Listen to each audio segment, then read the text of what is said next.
கார்த்தி ரேவதி சீரியல்லேருந்து சூப்பரான ப்ரோமோ வந்திருக்கு. நம்ம அதை பற்றி தான் இந்த வீடியோக்குள்ளே நம்ம பார்க்க போகிறோம். நம்ம வீடியோக்குள்ளே போகிறதுக்கு முன்னாடி நம்ம சேனலுக்கு யாரெல்லாம் சப்ஸ்கிரைப் பண்ணலையோ அவங்களாம் சப்ஸ்கிரைப் பண்ணிக்கிடுங்க.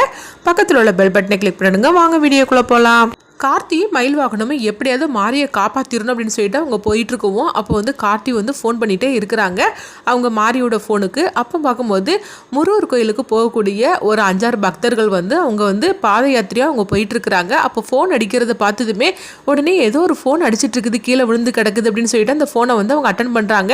அப்போ கார்த்தியும் மாரிதானே அப்படின்னு சொல்லி கேட்டுட்டு இருக்கும்போது, இல்லைங்க இது யாருடைய ஃபோனுன்னு தெரியல, நாங்கள் முருகர் கோயிலுக்கு பாத யாத்திரையாக நாங்கள் போயிட்டுருக்குறோம், அந்த ஃபோன் கீழே கிடந்தது, அது ரிங் ஆகிட்டு இருக்கனால தான் நான் அட்டன் பண்ணேன் அப்படின்னு சொல்லவும் உடனே கார்த்தி கேட்டுட்டு இருக்கிறாங்க. அப்படியே அந்த ஃபோன் எங்கே கிடக்குது, நீங்கள் இப்போ எங்கே இருக்கிறீங்க, அந்த இடத்த மட்டும் சொல்லுங்க அப்படிங்கும்போது உடனே அவங்களும் அந்த இடத்த சொல்கிறாங்க. நீங்கள் கொஞ்சம் வெயிட் பண்ணுவீங்களா, நாங்கள் அங்கே வந்துடும் அப்படின்னு சொல்லவும் உடனே சரி உங்களுக்காக நான் வெயிட் பண்ணுறேன் அப்படிங்கிறாங்க. அடுத்து பார்த்தோம்னா கார்த்தி அவங்க நேராக அந்த ஃபோனை எடுக்கிறதுக்காக அங்கே போகிறாங்க. ஏன்னா அது எந்த ரூட்டுன்னு சொல்லிட்டு அந்த ரூட்டில் தான் எப்படியும் மாரியை கூட்டிட்டு போயிருப்பாங்க அப்படின்னு சொல்லிட்டு அந்த இடத்த நோக்கி கார்த்தியும் மயில் வாகனமும் வந்துட்டு இருக்கிறாங்க. எங்கே பார்த்தோம்னா சாமுண்டி ஸ்ரீ தான் காட்டுறாங்க.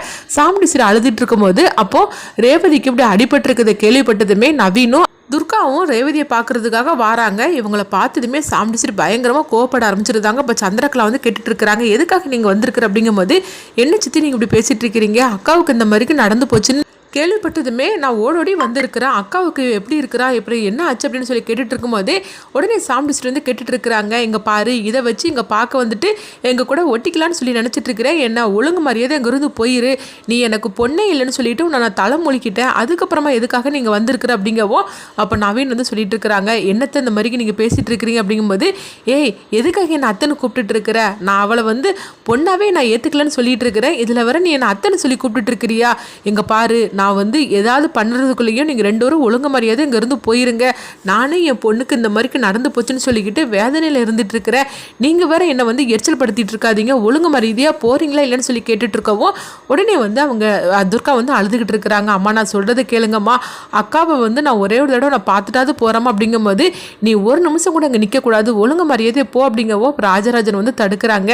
என்ன சாமுண்டி ஸ்ரீ, ரேவதிக்கு இந்த மாதிரி நடந்து போச்சுன்னு சொல்லிக்கிட்டு அவள் பார்க்கறதுக்காக வந்திருக்கிறா, நீ இப்படி பண்ணுறீ அப்படிங்கும்போது, இங்க பாருங்க இவ விஷயத்துல நீங்க யாருமே தலையிடாதீங்க, எனக்கு இருக்கிறது 4 பொண்ணு கிடையாது 3 பொண்ணு தான், என்னைக்கு நான் வேண்டான்னு சொல்லிக்கிட்டு இவன் பின்னாடி போனாலோ அப்புறமா எதுக்கு இவளுக்கும் நம்மளுக்கு எந்த சம்மந்தமும் கிடையாது, அதனால நீங்க எதுவுமே பேசாதீங்க அப்படிங்கவும் அப்போ எல்லாருமே அமைதியாயிருந்தாங்க.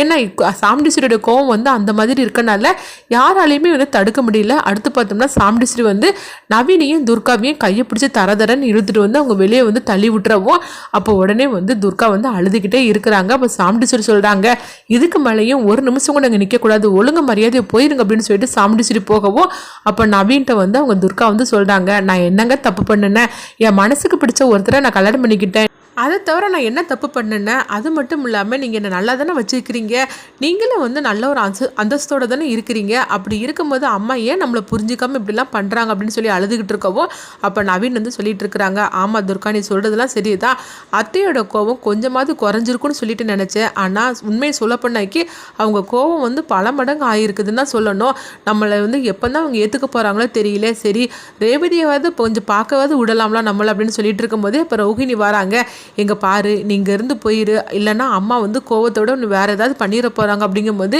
நான் என்னக்கா நான் தப்பு பண்ணினேன், ரேவதி அக்கா இந்த மாதிரி ஒரு நிலைமையில இருக்கான்னு நான் கேள்விப்பட்டதுமே என்னால் எப்படி நிம்மதியாக இருக்க முடியும் அப்படிங்கவோ, சரிதான் நீ சொல்றதெல்லாம் கரெக்டு தான், ஆனால் அம்மாவோட கோவம் கொஞ்சம் கூட குறையவே இல்லை, இப்போ நீங்கள் நிற்கிறத பார்த்தா அம்மாவோட கோவம் இன்னும் கூடுதலாக தான் ஆகும், அதனால நீங்கள் இருந்து போ, இங்கே என்னென்ன நடக்குதோ நான் எல்லாத்தையும் நான் உனக்கு ஃபோன் பண்ணி சொல்கிறேன் அப்படிங்கும்போது, சரி இப்போ அக்காவுக்கு என்னதான் ஆச்சு எப்படி தான் இருக்கிறா அப்படின்னு சொல்லி கேட்டுட்டு இருக்கவும் அப்போ ரோஹிணி நடந்ததெல்லாம் சொல்லிட்டு இருக்கிறாங்க.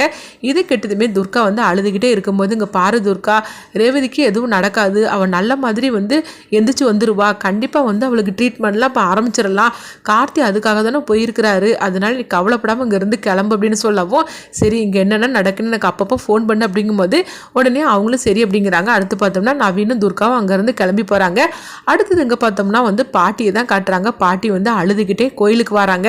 கோயிலுக்கு வந்ததுமே அவங்க சொல்கிறாங்க, கடவுள் கடவுளே என் பேத்தி எப்படியாவது காப்பாற்றி கொடு, உனக்காக நான் வந்து தீச்சட்டி எடுக்கிறேன் அப்படின்னு சொல்லும் போதே அப்போ நவீனும் துர்காவும் அங்கே வராங்க. அப்போ ரோஹிணி அங்கே வந்துடவோ உடனே அவங்களும் சொல்கிறாங்க, பாட்டி நீங்கள் மட்டும் இல்லை நாங்களும் ரேவதிக்காக தீச்சட்டி நாங்கள் எடுக்கிறோம் அப்படின்னு சொல்லவும் உடனே அடுத்தது பார்த்தோம்னா அதுக்குள்ளே எல்லா ஏற்பாடுமே நடந்துட்டு இருக்குது. எல்லாருமே வந்து தீச்சட்டி எடுக்கிறாங்க, எப்படியாவது ரேவதி நம்ம காப்பாற்றணும் அப்படின்னு சொல்லிட்டு. அடுத்துங்க பார்த்தோம்னா கார்த்தி தான் காட்டுறாங்க. கார்த்தி வந்து அவங்க வந்து ஃபோன் எடுத்துருக்குறாங்களா அங்கே வந்துருந்தாங்க. அங்கே வந்ததுமே நீங்கள் தான் அந்த ஃபோனை வச்சுருக்கீங்களா அப்படின்னு சொல்லி கேட்டுட்டு இருக்கும்போதே உடனே அவங்களும் ஆமாம் அப்படிங்கிறாங்க. அடுத்து பார்த்தோம்னா கார்த்தி வந்து அவங்ககிட்ட வந்து அந்த ஃபோனை வாங்குறாங்க.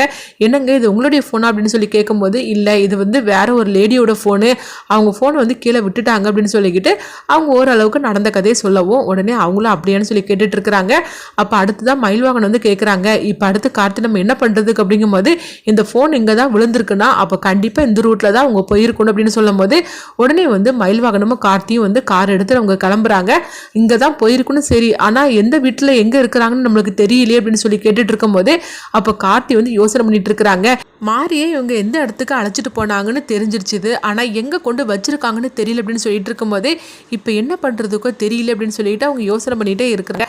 அடுத்து பார்த்தோம்னா வந்து கார்த்தி வந்து சரவணனுக்கு ஃபோன் பண்ணுறாங்க. அப்போ சரவணனும் சொல்லு கார்த்தி அப்படிங்கும்போது உடனே சரவணன் வந்து சொல்கிறாங்க, சிவனாண்டிய ஃபோன் நம்பர் இருந்து இந்த நம்பர் ஆகும், இந்த நம்பர் வந்து இப்போ எந்த இடத்துல இருக்குன்னு அந்த சிக்னல் வச்சு கண்டுபிடிச்சி சொல்லுங்க அப்படிங்கவும் உடனே சரவணன் கிட்ட கார்த்தி நடந்த கதையெல்லாம் சொல்லிட்டு இருக்கிறாங்க. இது கேட்டதுமே கொஞ்சம் இருன்னு சொல்லிக்கிட்டு உடனே பார்த்தோம்னா அடுத்துதான் வந்து அவங்க சிவனாண்டியோட ஃபோன் வந்து எந்த இடத்துல இருக்குது அப்படின்னு சொல்லிட்டு அவங்க கண்டுபிடிச்சிருந்தாங்க. சரவணன் உடனே வந்து அவங்க கார்த்தி கிட்ட சொல்லவும் கார்த்தியும் வந்து பார்த்தோம்னா அவங்க கண்டுபிடிச்சிருந்தாங்க, மாறி இருக்கிற இடத்த அவங்க கண்டுபிடிச்சிருந்தாங்க.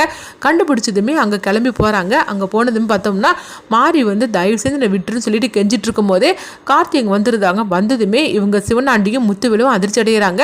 அப்போ சிவனாண்டியும் முத்துவேலும் பார்த்தோம்னா நீ வந்துட்டியா, இவன் எப்படி நம்ம எங்கே இருந்தாலும் சரிதான், இவன் எப்படி தான் கண்டுபிடிச்சி வாரானே தெரியல, இன்னையோட இவன் கதையை முடிச்சிட வேண்டியது அப்படின்னு சொல்லிட்டு ஒரு கம்பை வச்சு அவங்க வந்து அடிக்கிறதுக்காக வாராங்க. ஒரு கட்டையை வச்சு அது கார்த்தி மேலே பட்டுருது. அடுத்து பார்த்தோம்னா வந்து மயில்வாகனை வந்து அதிர்ச்சி அடைகிறாங்க. மயில்வாகனை வந்து அதுக்கப்புறம் அவங்கள போட்டு அடிக்கவும் அப்போ கார்த்தியும் வந்து அவங்கள போட்டு அடித்து வெளுத்து வாங்கியிருந்தாங்க.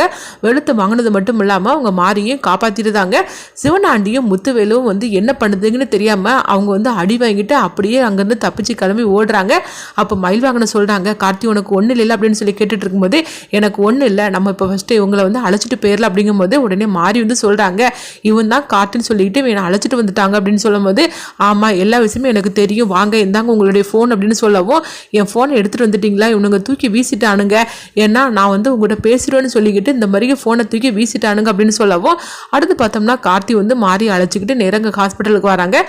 அடுத்ததாக பாட்டியை தான் காட்டுறாங்க. அவங்க எல்லாருமே வந்து அந்த நேர்த்தி கடனை நல்லபடியாக முடிச்சிருந்தாங்க. அப்போ வந்து பாட்டி வந்து சொல்லிட்டு இருக்கிறாங்க, எப்படியாவது என் பேத்தியை வந்து காப்பாத்திரு கடவுளே அப்படின்னு சொல்லிட்டு இருக்கும்போதே அப்போ வந்து பூசாரி வந்து சொல்லிட்டு இருக்கிறாங்க, நீங்கள் எந்த மாதிரிக்கு நேர்த்தி கடனை நல்லபடியாக பண்ணி முடிச்சிருக்கீங்க, கண்டிப்பாக வந்து உங்கள் பேத்திக்கு எதுவும் ஆகாது, நல்லபடியாக எல்லாமே நடந்துடும் அப்படின்னு சொல்லிட்டு இருக்கும்போதே அடுத்ததாக பார்க்கும்போது மயில்வாகன் வந்து ரோஹிணிக்கு ஃபோன் பண்ணுறாங்க, இந்த மாதிரிக்கு நாங்கள் மாறி அழைச்சிட்டு வந்துட்டோம் அப்படின்னு சொல்லவும் இது கெட்டதுமே அவங்க ரோஹிணி ரொம்பவே சந்தோஷப்பட ஆரம்பிச்சிருந்தாங்க. அப்போ ரோஹிணி வந்து பாட்டிக்கிட்டேயும் துர்கா கிட்டே இந்த விஷயத்தை பற்றி சொல்கிறாங்க.